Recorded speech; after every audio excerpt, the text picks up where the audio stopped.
அடுத்து துலா ராசி அன்பர்களுக்கு மே மாத பலன்.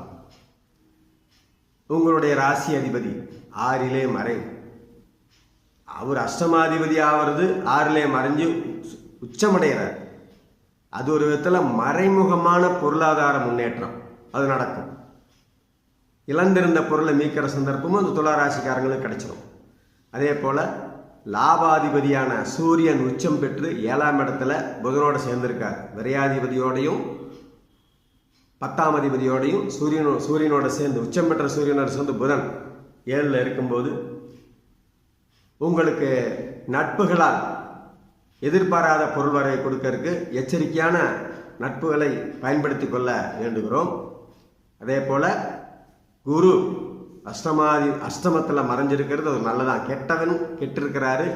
இந்த விதத்தில் திடீரென்று பொருள் வரவை கொடுக்கக்கூடிய ராகுவும் நல்ல நிலையில் இருக்கிறார்.